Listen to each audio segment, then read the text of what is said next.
Okay, so it's been 6 months since I made the last video in this series on ET contact, and now we're getting to the exciting stuff, CE-5 meditation techniques. That's coming up.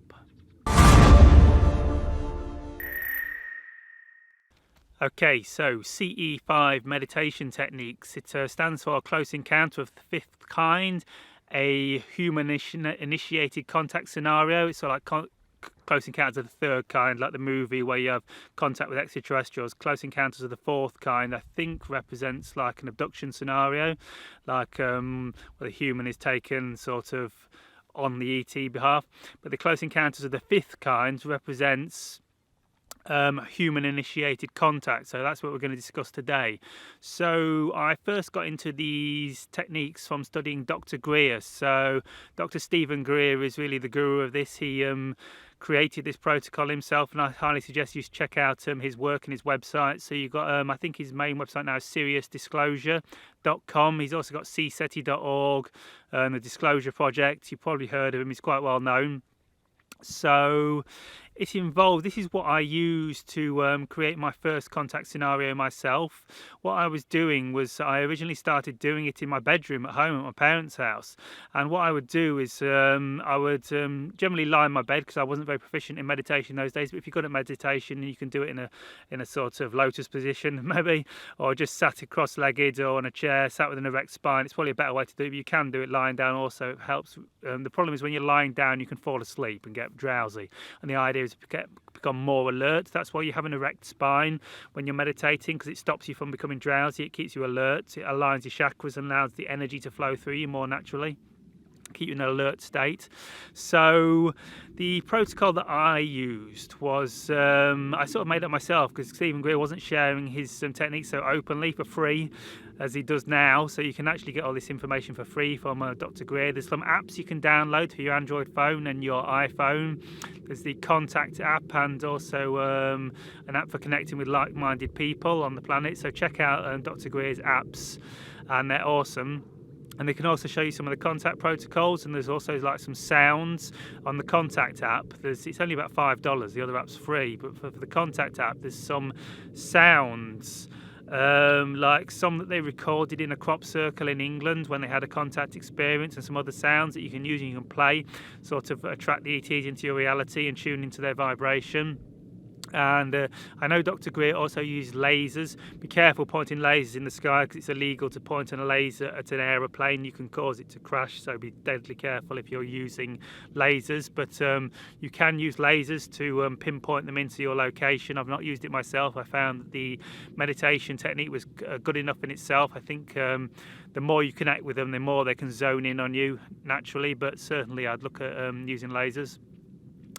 So the main contact protocol of the CE-5 protocol. It's basically a sort of similar to remote viewing. It's when you go into meditative states and you start sending telepathic messages to the extraterrestrials visually of where you are located on the planet. And the way you do this is you go into meditative state. Stephen Greer calls it cosmic consciousness. So you use any meditation technique you can, like do some research on YouTube and just do what you can to get into a meditative state where you feel more expanded, more peaceful. Third eye meditations might be beneficial to this if you do a search for third eye meditations, but any type of meditation really that helps you connect with a greater part of yourself will be awesome for this.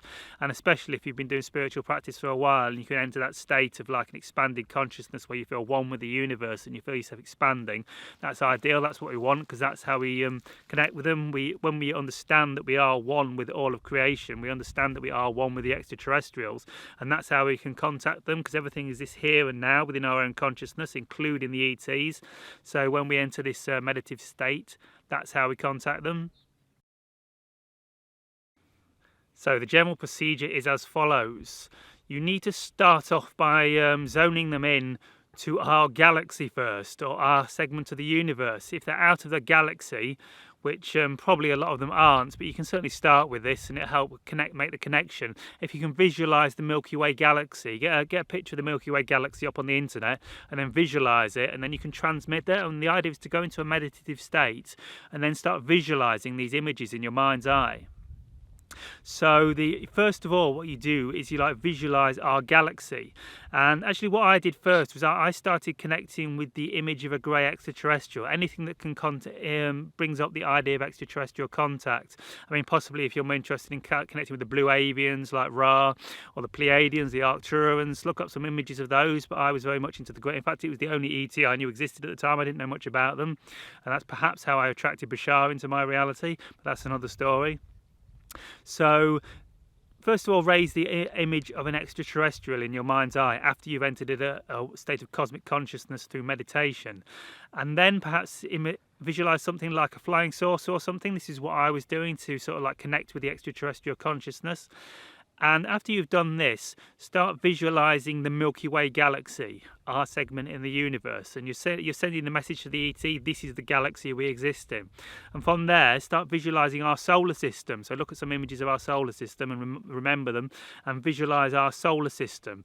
And from there, visualize planet Earth. See, what you're doing, you're zoning them in. Milky Way galaxy, Sol, is that the name of our solar system? Earth.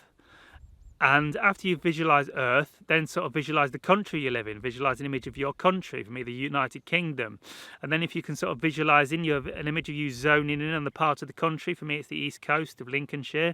So it visualise sort of like zoning in from outer space into the east of the... if there's any big landmarks you could do, I've got Lincoln Cathedral, which is sort of about, I don't know, 10 miles over there from here. So you could visualise Lincoln Cathedral. This is what I did. Obviously not if you don't live here. But visualise any landmark that they could see from outer space or from wherever they are as they begin to zone in. And then I visualised the tree behind my house. There's a massive tree behind my parents' house. And that's basically the procedure I use. So anything you use to zone them in, you know, from the universe, zone down to the specific location where you are. And this is really all I did. I was doing this for a period of about, I don't know, probably a month before I get any real activity.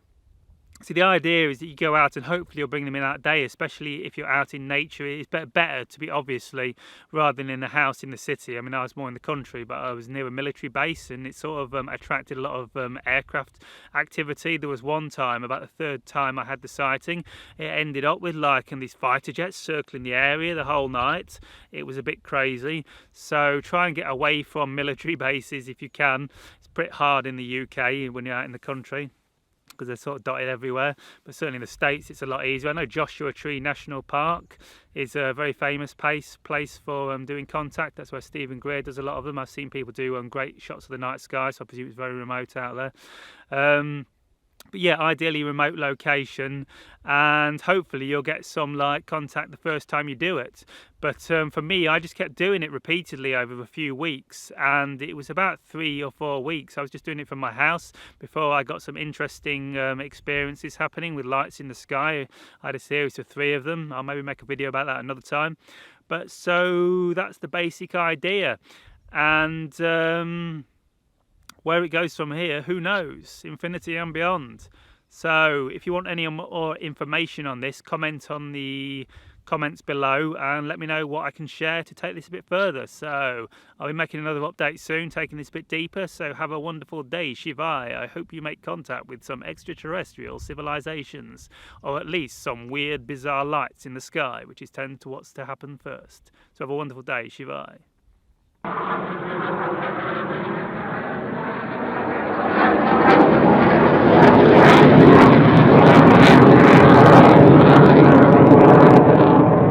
How can a plane be completely invisible and make that much noise?